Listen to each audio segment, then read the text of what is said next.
আর মাত্র কয়েকটা দিন, তারপরে আমরা জানতে পারবো প্রেগনেন্ট হলো কিনা, ভর্তি হলো কিনা। সেটা সুই দেওয়ার পর তো 3 মাস অপেক্ষা করতেই হয়, 3 মাস পরেই জানা যায় যে আমাদের শান্তি ফার্স্ট টাইম প্রেগনেন্ট হলো কিনা। দেখি তোর মুখটা, শান্তির মুখ দেখি একটু।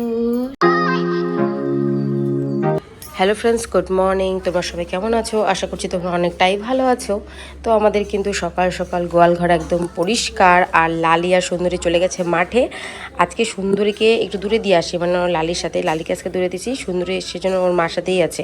কালকে আনারসের গন্ধ পায়ে আর বাড়ির পিছা ছাড়ছিল না। তারপর তো দেখলে ওকে আনারস কেটে দিলাম, খেলো দিল, তারপরে তাও বাড়িতেই ছিল, কোথাও যায়নি।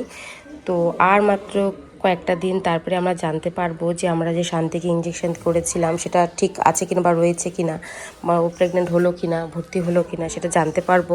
কারণ সুই দেওয়ার পর তো 3 মাস অপেক্ষা করতেই হয়, 3 মাস পরেই জানা যায় যে ও ভর্তি আছে কিনা। তারপর আমরা কনফার্ম হব যে আমাদের শান্তি ফার্স্ট টাইম প্রেগনেন্ট হলো কিনা।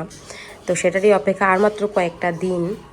মে মাসের প্রথম দিকে আমরা ওকে ইঞ্জেকশন করেছিলাম, এখন জুলাইয়ের শেষের দিকে। আর কয়েকটা দিন হলে আমরা জানতে পারবো। তো ডাক্তারকে ফোন করে ডাক্তার এসেই চেক করবে। তো এখন আমাদের শান্তির খাওয়া দাওয়া হয়ে গেছে, ও এখন রেস্ট করছে, একটা লাদিও দিয়ে দিছে। আর দেখো ঘর একদম পরিষ্কার, এখানে আরামসে খাওয়া দাওয়া করে। আমার মনে হয় খড় শেষ হয়ে গেছে, হ্যাঁ খড় শেষ, সেই জন্য ও বসে রেস্ট করছে।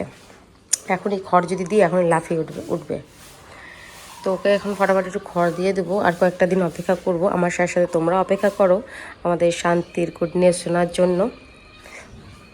হলে তো খুবই খুশি হব। তারপর ওর দিকে ভালো করে নজর রাখতে লাগবে, ভালো মতন খাওয়া দাওয়া দিতে লাগবে। চঞ্চলার বেলা যে ভুলটা করেছি ওর বেলা আর সেই ভুলটা করবো না।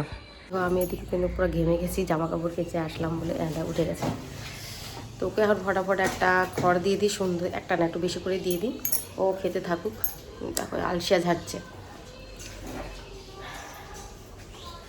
তো দেখা যাক আমাদের শান্তি খুব শীঘ্র আমাদের গুড নিউজটা দেয় কি না, তাহলে তো আমরা খুবই খুশি হব। না রে শান্তি, শান্তি আমাদের বড় হয়ে গেছে এখন।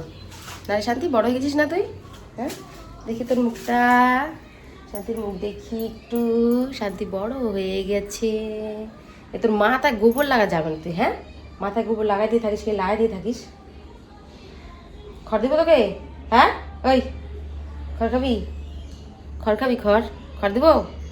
ও বাবা, লাভ করলে না, আমি ওই এক কান ধরছি, দাঁড়া আরেক কান ধরে দিই। দাঁড়া, তোকে খড় দিয়ে দিচ্ছি, ঠিক আছে? চলো, আমাদের শান্তি যেহেতু উঠে পড়ে গেছে, ও উঠে গেছে, মানে শুয়েছিল, রেস্ট করছিল, এত কোনো খেয়ে দেখা তো পরিষ্কার, আর এখন এত সুন্দর হয়েছে, একটু কিন্তু খড় নষ্ট হয় না। তো চলো ফটাফট ওকে একটু খড় দিয়ে দিই, ও খাওয়া দাওয়া করতে থাকুক, আর আমরা অপেক্ষা করতে থাকি যে আমাদের শান্তি প্রেগনেন্ট হলো কি না, সেটার জন্য কয়েকটা দিনই আর মাত্র। চলো খড় দিয়ে দিই। একেবারে দুটো পোল একসাথে নিয়ে আসলাম, ওকে বেশি করে একটু দিয়েছি, ও খেতে থাকে। দেখা